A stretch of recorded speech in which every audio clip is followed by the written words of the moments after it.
الحمد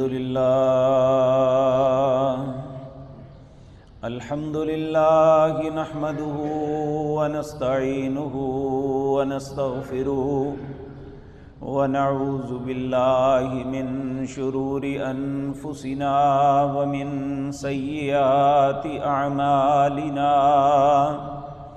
من يهده الله فلا مضل له ومن يضلل فلا هادي له وأشهد أن لا إله إلا الله وحده لا شريك له وأشهد أن محمدًا عبده ورسوله أما بعد فإن خير الحديث كتاب الله وخير الهدي هدي محمد صلى الله عليه وسلم وشر الأمور محدثاتها وكل محدثة بدعة وكل بدعة ضلالة وكل ضلالة في النار رب اشرح لي صدري ويسر لي أمري واحلل عقدة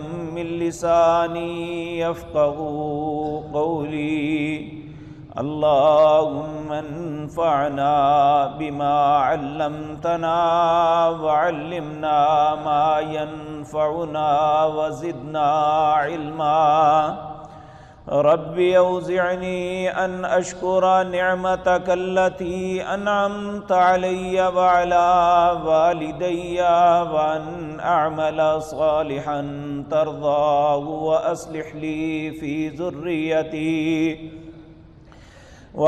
لي في ذريتي إني تبت إليك وإني من المسلمين أعوذ بالله السميع العليم من الشيطان الرجيم بسم الله الرحمن الرحيم يا أيها الذين آمنوا لا تقدموا بين يدي الله ورسوله واتقوا الله إن الله سميع عليم يا أيها الذين آمنوا لا ترفعوا أصواتكم فوق صوت النبي ولا تجهروا له بالقول كجهر بعضكم لبعض أن تحبط أعمالكم وأنتم لا تشعرون إن الذين يغضون أصواتهم عند رسول الله أولئك الذين امتحن الله قلوبهم للتقوى لهم مغفرة وأجر عظيم إن الذين ينادونك من وراء الحجرات أكثرهم لا يعقلون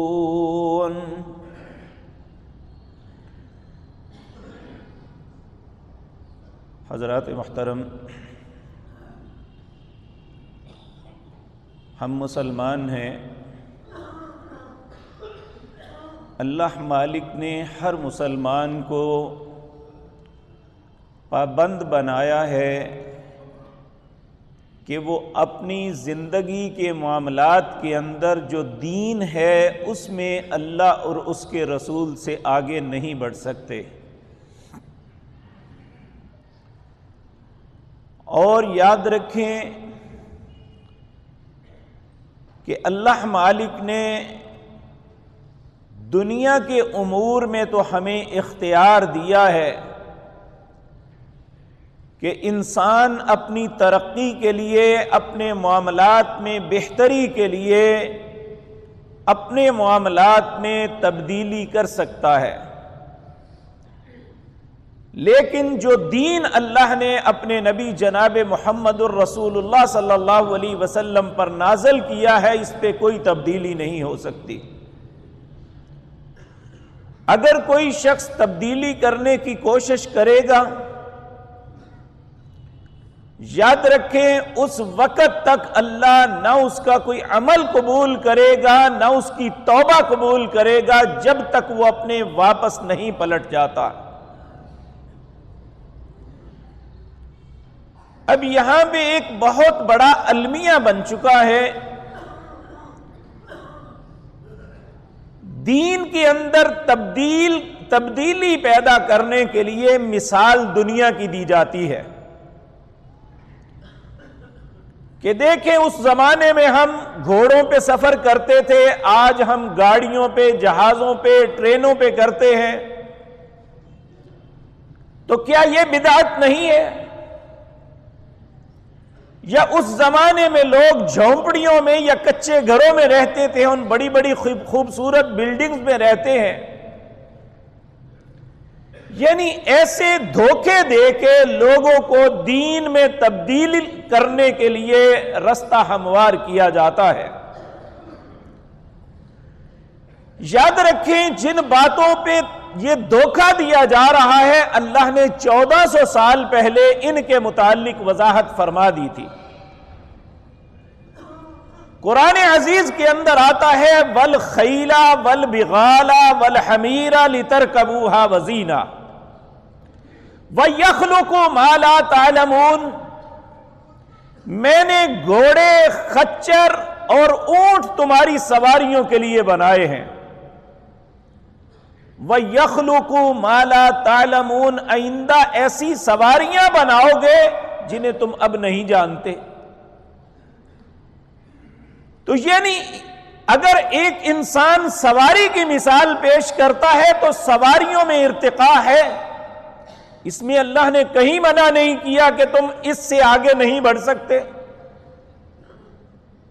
اسی طرح ایک مثال دی جاتی ہے کہ نئی نئی ایجادات ہوتی ہیں، تو اللہ رب العزت نے فرمایا تھا سنریہم آیاتنا فی الآفاق وفی انفسہم،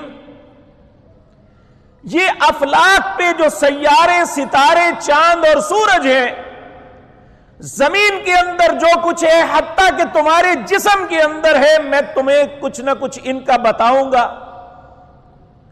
یعنی ان کا علم انسان اپنی کوشش، محنت کے ساتھ حاصل کرے گا۔ آج ہم دیکھتے ہیں کہ سرجری میں میڈیکل سائنس انتہائی عروج پہ ہے کہ اگر کسی کی نظر خراب ہو جاتی ہے تو دوسری آنکھ لگا دی جاتی ہے، اگر کانوں میں نقص پڑ جاتا ہے تو اس کے لیے ایسے آلات بن گئے ہیں، اگر اسی طرح جسم کے کوئی عضو خراب ہونے لگتا ہے تو اس کی پلانٹیشن ہو جاتی ہے۔ یہ سارے معاملات اللہ نے ان کی اجازت دی ہے، اس کے اندر تغیر و تبدل سے کوئی فرق نہیں پڑتا۔ اس کو جواز بنا کے دین کو تبدیل کرنا، اس کی اجازت اللہ نے کہیں نہیں دی۔ اسی طرح ایک مثال دی جاتی ہے، دیکھیں جی پہلے مسجد کچی تھی تو کیا رسول اللہ کے زمانے میں ہی وہی مسجد میں تبدیلی نہیں آئی تھی؟ پہلے آپ ایک ستون کے ساتھ کھڑے ہو کے خطبہ ارشاد فرمایا کرتے تھے، پھر ایک ممبر بنا تو آپ نے اس کو چھوڑ کے ممبر پہ آ گئے۔ تو یہ چیزوں کے اندر تبدیلی کر دینا یہ دین میں تبدیلی نہیں ہے، اور اسے جواز بنا کے دین میں تبدیلی کرنا یہ بہت بڑا کفر ہے، یہ اتنا بڑا ہیلا ہے جو اللہ اور اس کے رسول کے ساتھ مذاق کیا جاتا ہے۔ تو اللہ رب العزت نے ان باتوں کے متعلق فرما دیا۔ ابھی کل آپ نے دیکھا کہ ہمارے ہاں بہت بڑا ایک حادثہ ہوا، یہ بات اللہ نے 1400 سال پہلے بتائی ہوئی ہے کہ وَآیَةٌ لَهُمْ أَنَّا حَمَلْنَا ذُرِّيَّتَهُمْ فِي الْفُلْكِ الْمَشْحُونِ، ابن آدم کے لیے میں نے سواری بنائی ہوئی ہے، یہ کشتی سواری ہے اور سواریاں ہیں۔ وَإِن نَّشَأْ نُغْرِقْهُمْ فَلَا صَرِيخَ لَهُمْ وَلَا هُمْ يُنْقَذُونَ، میں چاہوں تو رستے میں برباد کر دوں، تمہاری آواز بھی گھر والوں تک نہ پہنچ سکے۔ إِلَّا رَحْمَةً مِنَّا وَمَتَاعًا إِلَىٰ حِينٍ، اگر کوئی انسان اپنے سفر پہ جا کے واپس پلٹ آتا ہے تو اللہ کہتا ہے یہ میری تمہارے اوپر بہت بڑی رحمت ہے۔ تو یہ باتیں ایسی ہیں جن کو جواز بنا کے دین کے اندر تبدیلی کرنے کے لیے بڑی کوشش اور محنت کی جا رہی ہے، اور بدقسمتی یہ کہ مسلمان اسے قبول کر رہے ہیں۔ ہمارے اکثر نوجوان اپنی سادگی میں ایسے سوالات کرتے ہیں، جی اس وقت یہ لینٹر نہیں تھے، اس وقت یہ پنکھے نہیں تھے، اس وقت یہ ایئر کنڈیشنر نہیں تھے۔ یہ بالکل درست ہے، آپ کی بات اس وقت نہیں تھے، لیکن یہ دین نہیں ہے۔ اگر کوئی انسان پنکھے کے نیچے نہیں بیٹھتا تو اس کے دین میں کمی نہیں آ جاتی، یا پنکھا لگنے سے دین کے اندر تغیر و تبدل نہیں آ جاتا۔ ہم تو وہ دین کہتے ہیں جو اللہ نے ہماری ہدایت اور رہنمائی کے لیے جناب محمد الرسول اللہ پہ نازل کیا، جس کا شروع جو ہے الحمدللہ سے ہوتا ہے، جس کی تکمیل جو ہے الیوم اکملت لکم دینکم واتممت علیکم نعمتی پہ ہوتی ہے، کہ اللہ نے کہا آج میں نے اپنے دین کو تم پہ مکمل کر دیا، وَأَتْمَمْتُ عَلَيْكُمْ نِعْمَتِي، اور اپنی نعمتیں تم پہ کامل کر دی، وَرَضِيتُ لَكُمُ الْإِسْلَامَ دِينًا، اور اسلام بحیثیت دین یہ میری رضا ہے تمہارے لیے۔ تو اب یہ جو اسلام دین ہے جو دو چیزوں پہ مشتمل ہے، پیارے پیغمبر جناب محمد الرسول اللہ صلی اللہ علیہ وسلم نے حجۃ الوداع کے خطبے میں یہ بات ارشاد فرمائی۔ آپ نے فرمایا ترکتم فیکم امرین، لوگوں دو چیزیں چھوڑ کے جا رہا ہوں، لن تضلوا ما تمسکتم بہما، جب تک ان دونوں چیزوں کو تھامے رکھو گے گمراہی نہیں آئے گی۔ وہ دو چیزیں کیا؟ آپ نے فرمایا ایک کتاب اللہ، ایک اللہ کی کتاب ہے، وسنت رسول اللہ صلی اللہ علیہ وسلم، اور دوسرا رسول اللہ صلی اللہ علیہ وسلم کا طریقہ ہے، جو اس کتاب پہ عمل کرتے ہوئے، اس کی تفسیر کرتے ہوئے، زندگی میں شب و روز گزارتے ہوئے 23 سال کے اندر آپ نے دنیا کے لوگوں کو سکھلایا، اور اسی طریقے کے متعلق اللہ رب العزت نے کائنات کے سارے لوگوں کو یہ بات ارشاد فرمائی، لَقَدْ كَانَ لَكُمْ فِي رَسُولِ اللَّهِ أُسْوَةٌ حَسَنَةٌ، تمہارے لیے اگر کوئی اسوہ حسنہ ہے، بہترین نمونہ ہے، زندگی گزارنے کا ڈھنگ سیکھنا ہے، اپنی زندگی کو بہتری کی طرف لانا ہے، زندگی میں سکون حاصل کرنا ہے، آخرت میں کامیابی چاہتے ہو، تو تمہارے لیے محمد الرسول اللہ کا طریقہ ہے صلی اللہ علیہ وسلم، اور اس سے بہتر دنیا میں طریقہ کوئی نہیں ہو سکتا۔ اب اس طریقے پہ چلنا ہی کا نام اسلام ہے۔ دیکھیں، ہم اپنی زندگی کے معاملات کے لیے بے شمار ہنر سیکھتے ہیں، اپنے بچے کو ٹریڈنگ سکھاتے ہیں، اور ٹریڈنگ کے لیے ہر آنے والے وقت میں نئے کے نئے میدان سامنے آتے ہیں، اور اس کی مطابقت رکھتے ہوئے اس کے مطابق اسے تعلیم بھی دینی پڑتی ہے، اس کے معاملات سکھانے پڑتے ہیں۔ اگر کوئی صنعت کار ہے تو اپنے بچے کو اپنے فیکٹری چلانے کے لیے اسے اور طرح کی ٹریننگ دیتا ہے۔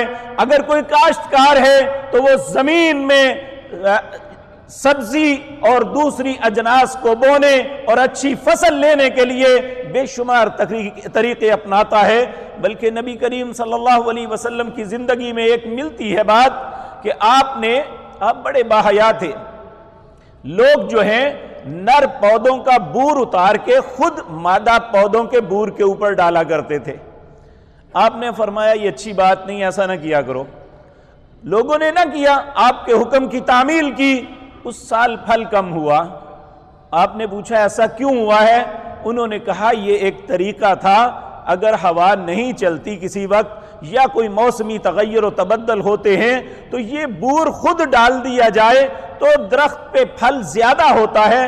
آپ نے فرمایا یہ دنیا کے امور ہیں، اس میں تم اپنی مرضی کے مطابق تغیر و تبدل کر سکتے ہو، لیکن دین کے معاملے میں اللہ کے نبی جناب محمد الرسول اللہ صلی اللہ علیہ وسلم نے واضح طور پہ یہ بات ارشاد فرما دی، من احدث فی امرنا ھذا فہو رد، جس نے ہمارے اس امر، جس کو دین کہتے ہیں، کوئی بھی ایسا کام جسے نیکی سمجھ کے کرتے ہیں، اگر اس نے کوئی بھی ایسا کام کیا اور وہ نیکی سمجھ کے کر رہا ہے، آپ نے فرمایا وہ ہمارے امر میں نہیں ہے، ہمارے طریقے میں وہ نہیں ہے، فَهُوَ رَدٌّ، اللہ کے ہاں وہ کبھی بھی قبول نہیں ہوگا۔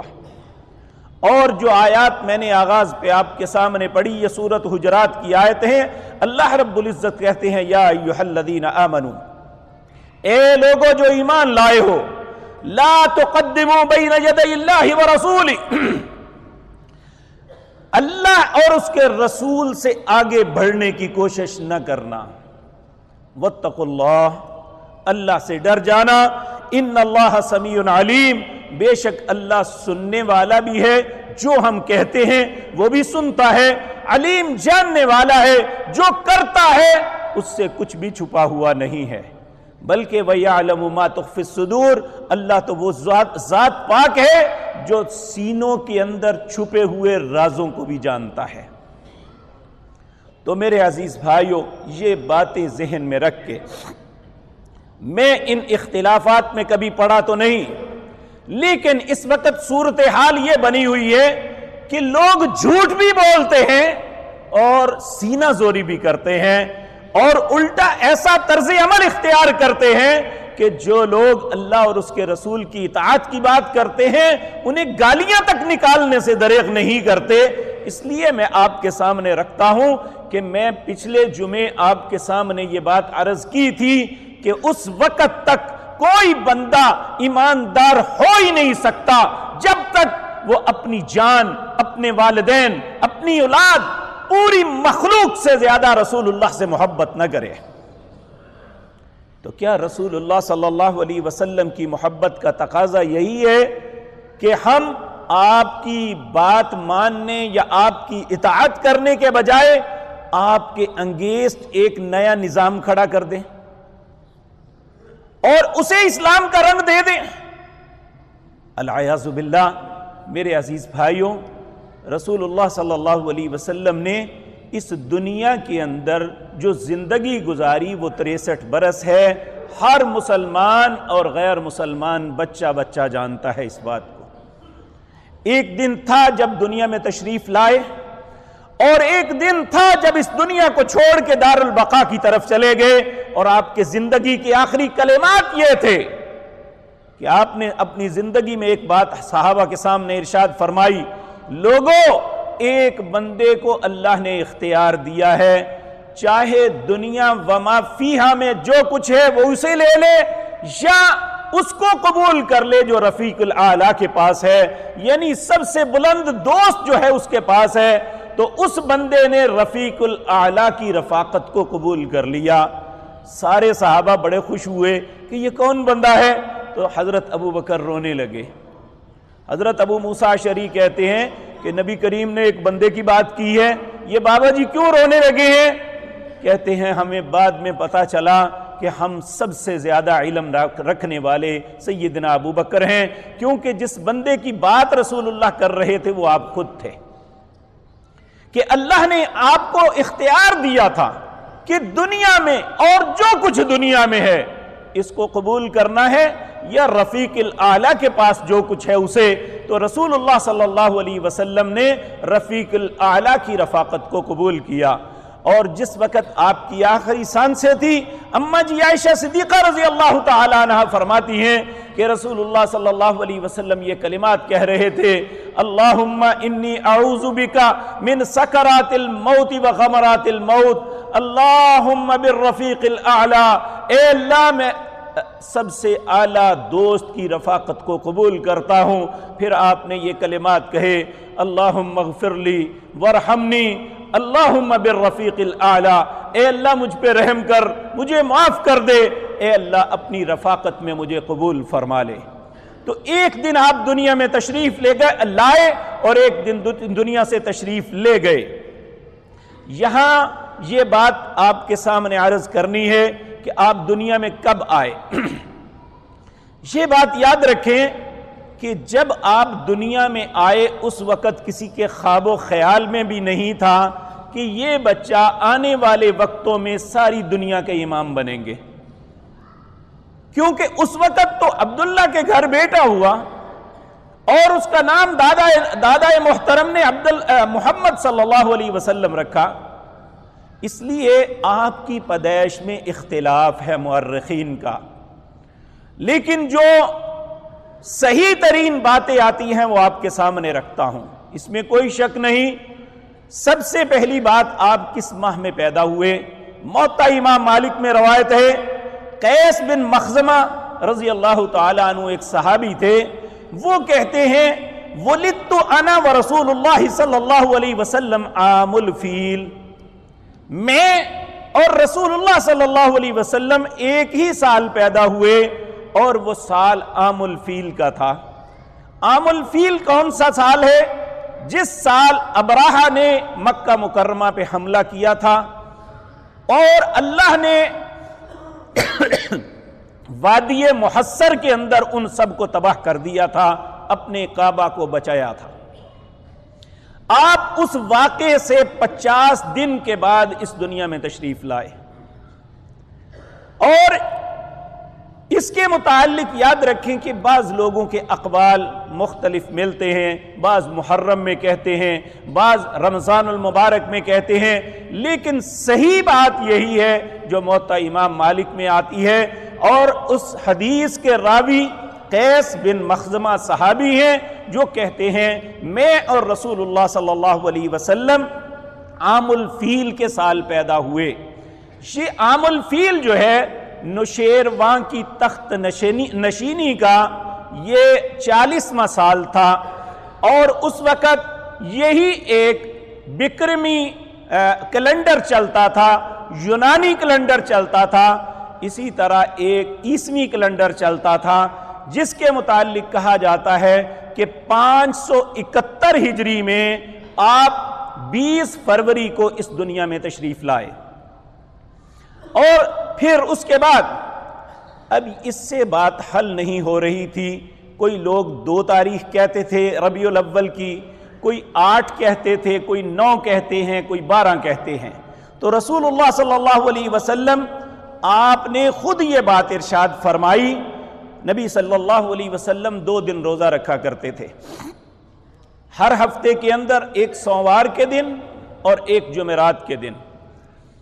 سوموار کے متعلق سوال ہوا کہ یا رسول اللہ اس دن آپ کیوں روزہ رکھتے ہیں؟ آپ نے 3 باتیں فرمائی۔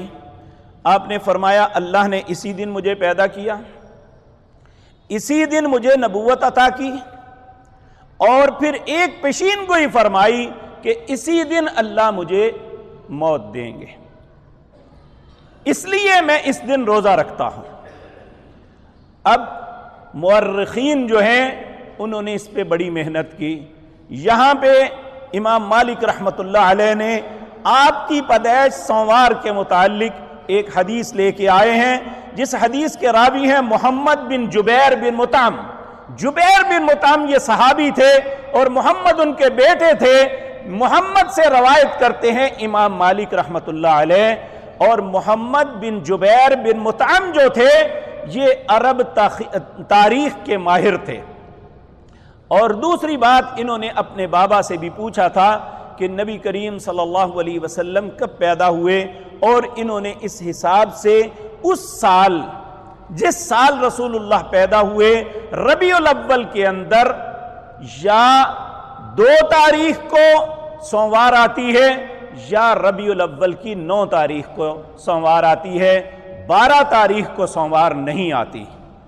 اس لیے بہت سے علماء کا اتفاق اسی بات پہ ہے کہ نبی کریم صلی اللہ علیہ وسلم 9 ربیع الاول کو پیدا ہوئے تھے، 12 ربیع الاول کو پیدا نہیں ہوئے تھے۔ تو پہلی بات تو یہ۔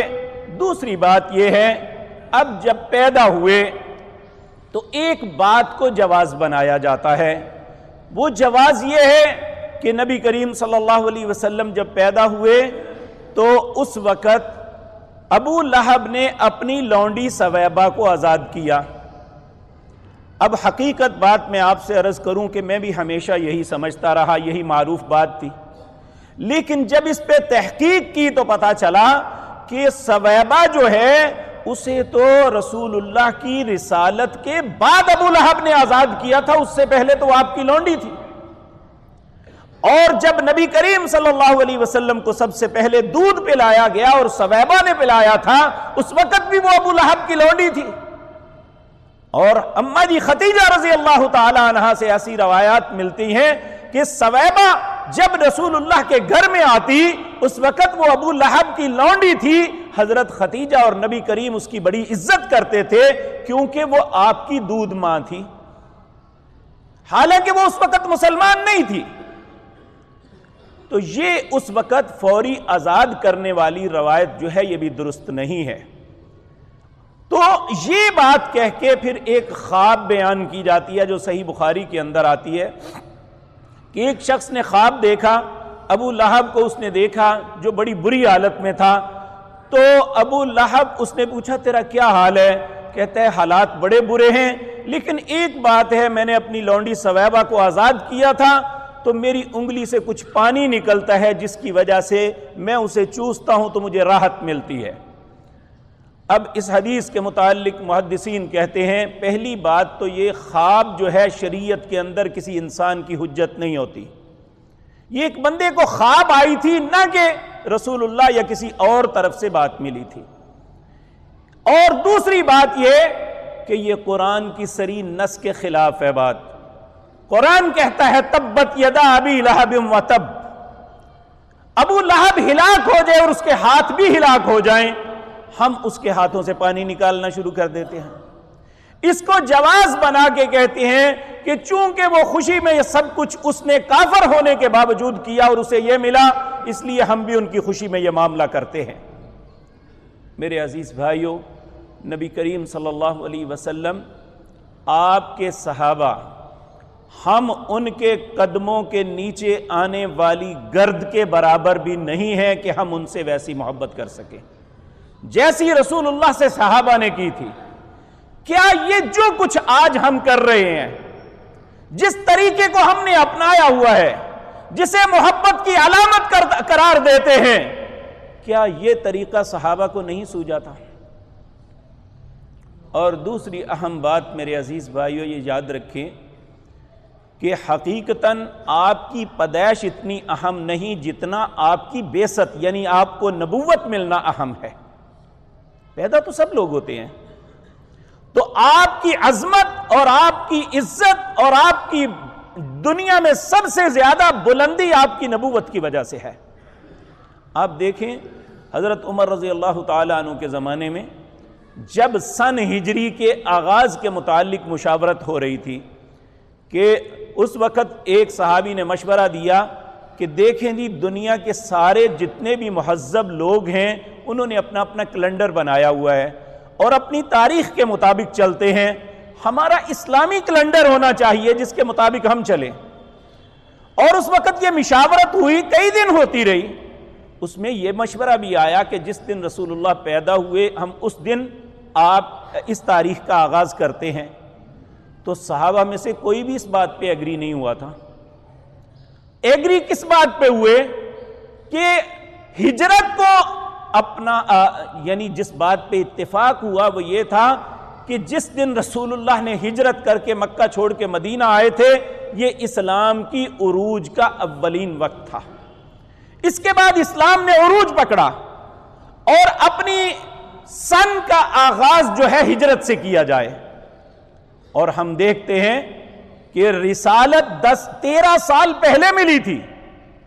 سن ہجری کا آغاز ہوتا ہے ہجرت کے پہلے سال سے، اور آج ہم 1438 میں ہیں، حالانکہ آپ کو نبوت جو ملی تھی وہ اس سے 13 سال پیچھے، اور آپ کو جب دنیا میں تشریف لائے تھے وہ 13 سے 40 سال اور پیچھے چلے جائیں. یہ رسول اللہ صلی اللہ علیہ وسلم کا معاملہ تھا. یعنی ہجرت سے 53 سال پہلے آپ دنیا میں تشریف لائے، تو یہ صحابہ نے نہیں کیا. تو آج ہمیں اس کو بلکہ اس وقت اعتراض یہ ہوا تھا کہ عیسائیوں نے اپنے سن کا آغاز عیسیٰ علیہ السلام کی پیدائش سے رکھا ہے، حالانکہ اللہ رب العزت کسی کے آنے یا جانے کی وجہ سے کوئی معاملہ نہیں کرتے. آپ دیکھیں نبی کریم صلی اللہ علیہ وسلم کا بیٹا ابراہیم جب فوت ہوا اس وقت آپ کی عمر مبارک 63 سال تھی. اس وقت یعنی آپ کی زندگی کے آخری ایام کے قریب یہ بچہ فوت ہوا. اس دن سورج گرہن لگا اور اس کے متعلق بھی ہمارے مصر کے معروف فلکی ماہر ہیں محمود احمد فلکی، انہوں نے لکھا ہے کہ اس وقت یہ جو لگا تھا ٹائم تک انہوں نے بتایا، صبح 8:30 پہ لگا تھا، فلاں دن تھا، فلاں تاریخ تھی، یہ ساری تحقیق کر کے اب بتا رہے ہیں. یہ لگا تو لوگوں نے یہ باتیں بنانی شروع کر دی کہ آج سورج کو جو گرہن لگا ہے اس کا سبب رسول اللہ کے بیٹے کی وفات ہے صلی اللہ علیہ وسلم.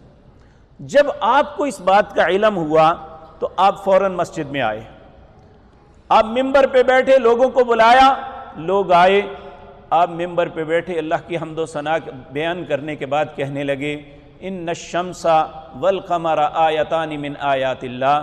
لوگوں یہ چاند اور سورج اللہ کی نشانیوں میں سے یہ نشانیاں ہیں، یہ کسی کی زندگی اور موت کی وجہ سے ان میں تغیر و تبدل نہیں آتا، بلکہ یہ اللہ کے حکم کی تعمیل میں جیسے اللہ نے ان کے مقدر لکھے ہوئے ہیں اس کے مطابق ہوتا ہے.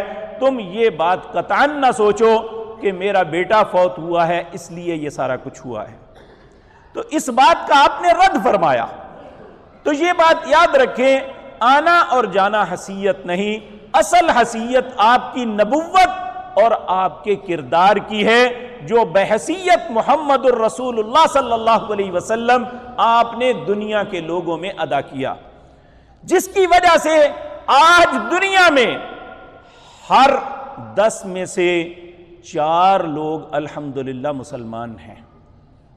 یعنی یہ رسول اللہ صلی اللہ علیہ وسلم کے اس کردار کا نتیجہ ہے. تو اصل معاملہ تو یہ تھا، تو ہم نے اسے ایک نیا رنگ دے دیا. اور یاد رکھیں پھر یہ کہا جاتا ہے اس وقت حقیقت بات یہ ہے کہ دل جل جاتا ہے کہ کہتا ہے کہ آج خوشیاں مناتے ہیں، شیطان کے علاوہ سب خوشیاں منا رہے ہیں. العیاذ باللہ.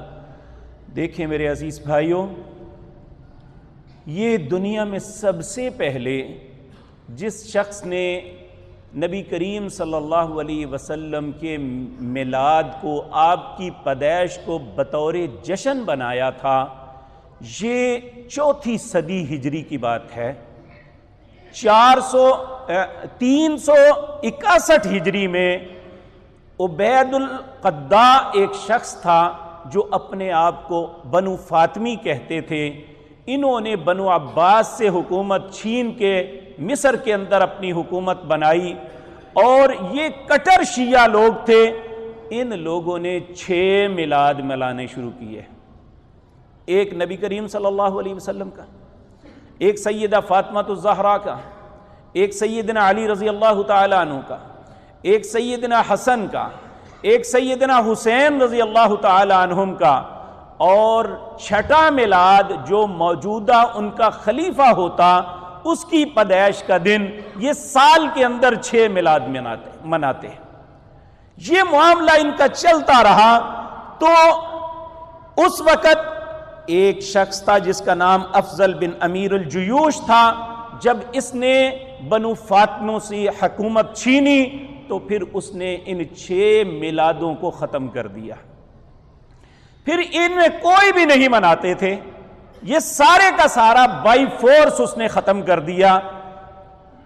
200 سال تک اسی طرح معاملہ چلتا رہا، یہاں تک کہ 7ویں صدی ہجری میں 661 میں ایک شخص آیا جس کا نام ملک مظفر ابو سعید کوکابوری تھا. یہ موصل اور اربل کا حکمران تھا. یہ صلاح الدین ایوبی کا رشتے میں بہنوئی بھی لگتا تھا دور سے. یہ شخص بڑا عیاش آدمی تھا. اس نے 200 سال یعنی بنو فاطموں کے بعد پھر اس نے نبی کریم صلی اللہ علیہ وسلم کا نام لے کے آپ کی میلاد کے نام پہ ناچ گانے کی محفل سما یہ سفر کے مہینے سے شروع کرتا اور 12 ربیع الاول تک کرتا۔ پھر جب اس پہ اعتراضات ہوئے تو پھر یہ 1 سال جشن مناتے تھے اور 1 سال سوگ مناتے تھے، کیونکہ وہ ان کا تصور تھا کہ چونکہ نبی کریم صلی اللہ علیہ وسلم اسی دن دنیا میں تشریف لائے اور اسی دن دنیا سے گئے، اس لیے وہ 1 سال ایسا کام کرتا تھا، دوسرے سال وہ سوگ مناتے تھے۔ اور یہ سارے کا سارا 7ویں صدی ہجری کے اندر معاملہ ہوا۔ اس سے پہلے بنو فاطمی کے میلاد منانے سے پہلے 400 سال گزرے، اور نبی کریم صلی اللہ علیہ وسلم نے انہی صدیوں کے متعلق فرمایا، خیر القرون کرنی ثم الذین یلونہم ثم الذین یلونہم، لوگوں بہترین زمانہ میرا ہے۔ آپ کا زمانہ کتنا ہے؟ آخری صحابی 110 ہجری میں فوت ہوا۔ ثم الذین یلونہم، پھر اس کے بعد اگلا زمانہ ہے، یہ تابعین کا زمانہ ہے۔ تابعی اس شخص کو کہتے ہیں جس نے ایمان کی حالت میں کسی صحابی کو دیکھا ہو، اور آخری تابعی 181 ہجری میں فوت ہوا۔ اور ثم الذین یلونہم، پھر آپ نے فرمایا اس کے بعد تیسرا زمانہ ہے، یعنی تبع تابعین کا۔ تبع تابعی اس کو کہتے ہیں جس نے ایک تابعی کو ایمان کی حالت میں دیکھا اور اسلام کی حالت میں اس سے استفادہ کیا۔ یہ 3 ادوار ایسے ہیں جنہیں رسول اللہ نے دنیا کے بہترین ادوار کہا، خیر القرون کرنی، سب سے بہترین میرا زمانہ، ثم الذین یلونہم ثم الذین یلونہم۔ ان 3 صدیوں کے اندر تو یہ کام کسی نے نہ کیا۔ اگر آج نہ کرنے والا شیطان ہے تو اس زمانے میں صحابہ نے نہیں کیا تھا، ان کا نام کیا رکھیں گے؟ جبکہ اللہ رب العزت نے ان کے متعلق یہ بات فرمائی، وَيَتَّبِعْ غَيْرَ سَبِيلِ الْمُؤْمِنِينَ نُوَلِّهِ مَا تَوَلَّىٰ وَنُصْلِهِ جَهَنَّمَ، جو ان ایمانداروں کے رستے کو چھوڑ کے کسی اور رستے کو اپناتا ہے، اللہ اسی رستے پہ ڈال دے گا، بالآخر اس کا ٹھکانہ جہنم ہوگا۔ جن کے ایمان کی گواہی اللہ خود دیتے ہیں، جن کے لیے رضا کے فتوے اللہ نے دیے، رضی اللہ عنہم ورضوا عنہ، اللہ ان پہ راضی اور وہ اللہ پہ راضی۔ اگر انہوں نے نہیں کیا، دیکھیں نبی کریم صلی اللہ علیہ وسلم اپنی نبوت سے پہلے 40 سال گزارے۔ چلو جی ٹھیک ہے، آپ کہیں گے آپ یتیم تھے، پہلے آپ کے بابا دنیا میں چلے گئے، پھر آپ کی والدہ محترمہ دنیا سے تشریف لے گئی، آپ کے دادا بھی چلے گئے، چچا کی کفالت میں رہے، نبوت کے بعد تو آپ کے جانثار موجود تھے۔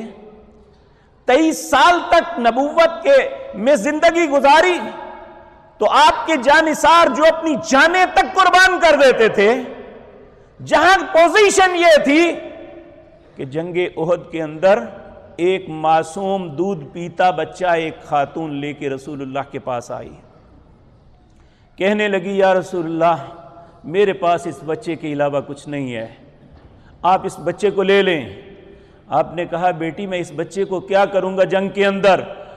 کہنے لگی اگر آپ کی طرف تیر آئے گا تو میرا بچہ سامنے کر دینا۔ جن کی عورتوں کی کیفیات یہ تھی، آپ کے جانثار ایسے تھے کہ جو اپنی جانیں قربان کر دیتے تھے، لیکن رسول اللہ پہ آنچ نہیں آنے دیتے تھے۔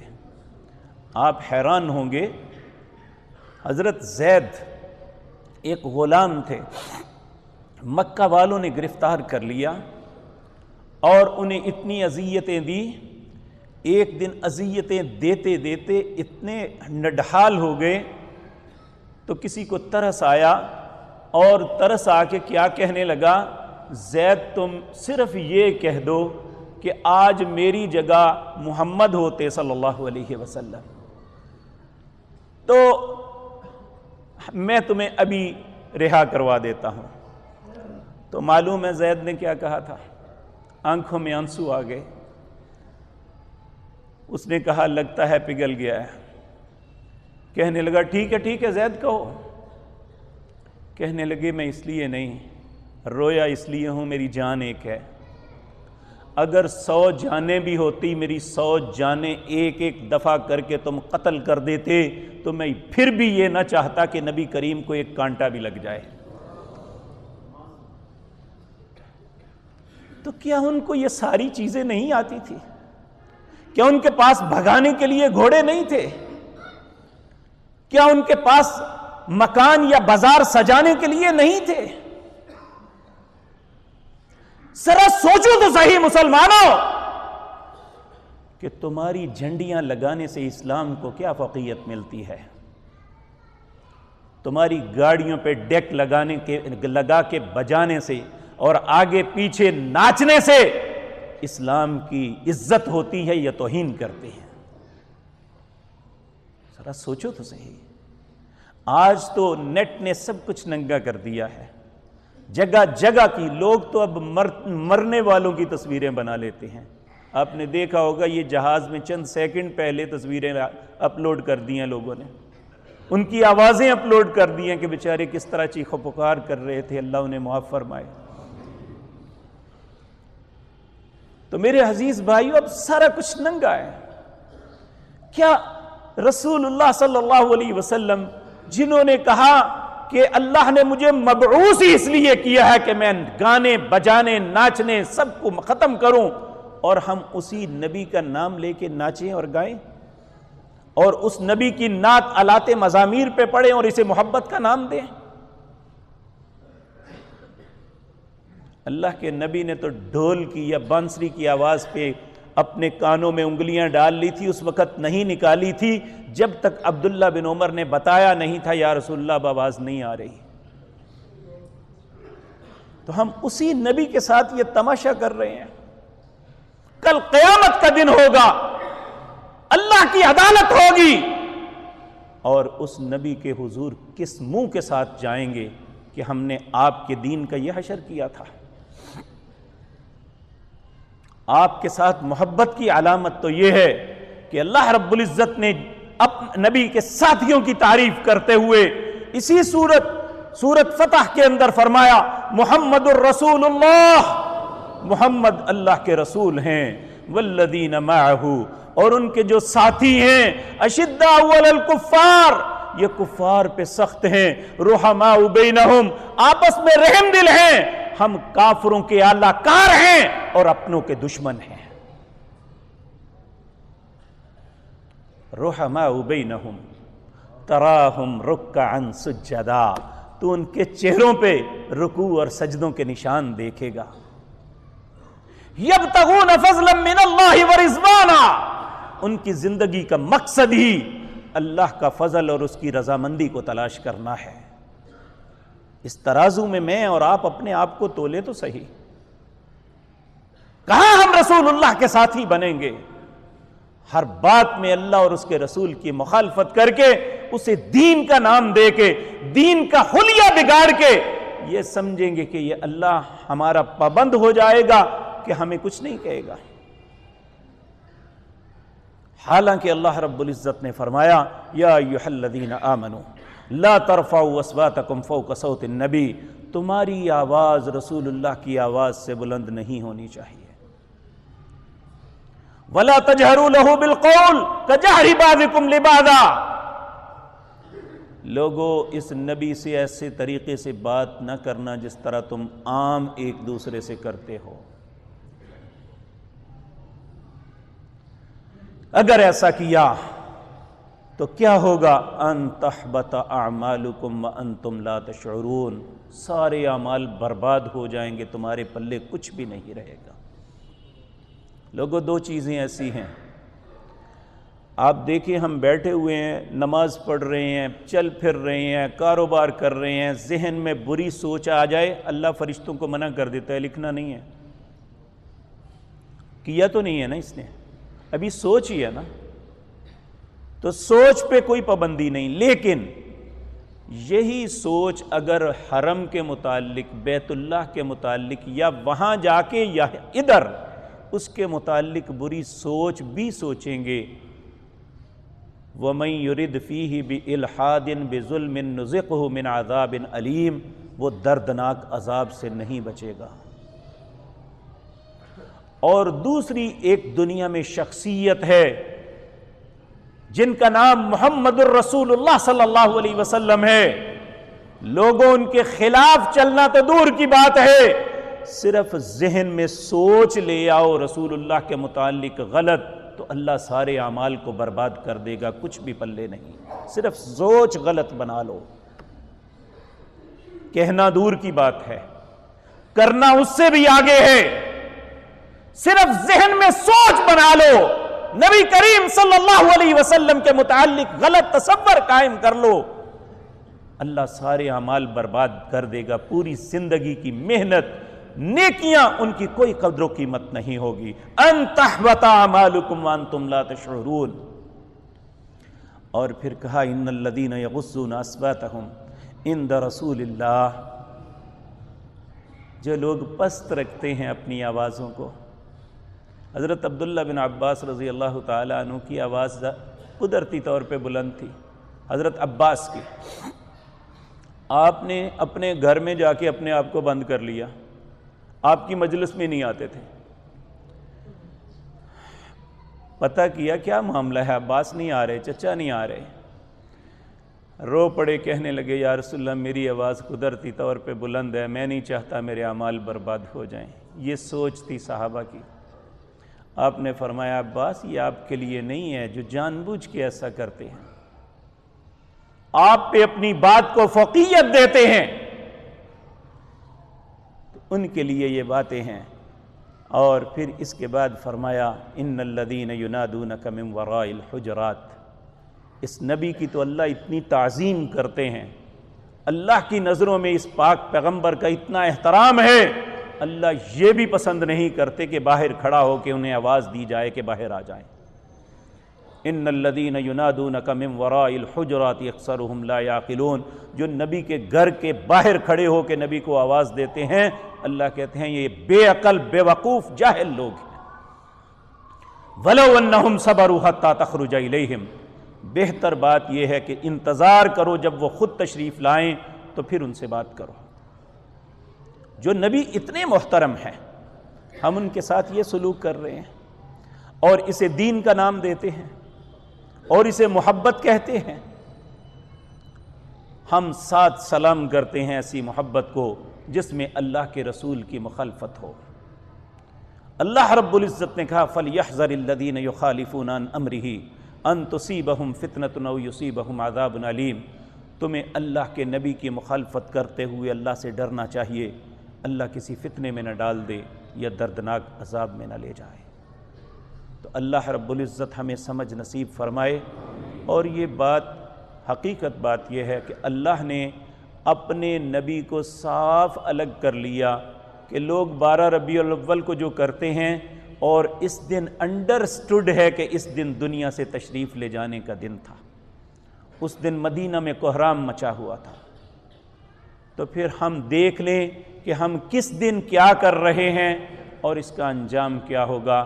اور یاد رکھیں، میں عرض کر دوں، ممکن ہے دنیا میں ان چیزوں کا فیصلہ نہ ہو سکے، لیکن اللہ نے قرآن میں 4 یا 5 مقام پہ یہ فرمایا کہ جن معاملے میں تم اختلاف کرتے ہو، اللہ یحکم بینکم یوم القیامت فیما کانوا فیہ یختلفون، اے اللہ وہ ذات پاک ہے جس میں لوگوں تم اختلاف کرتے ہو، اللہ خود تمہارے درمیان فیصلہ کرے گا۔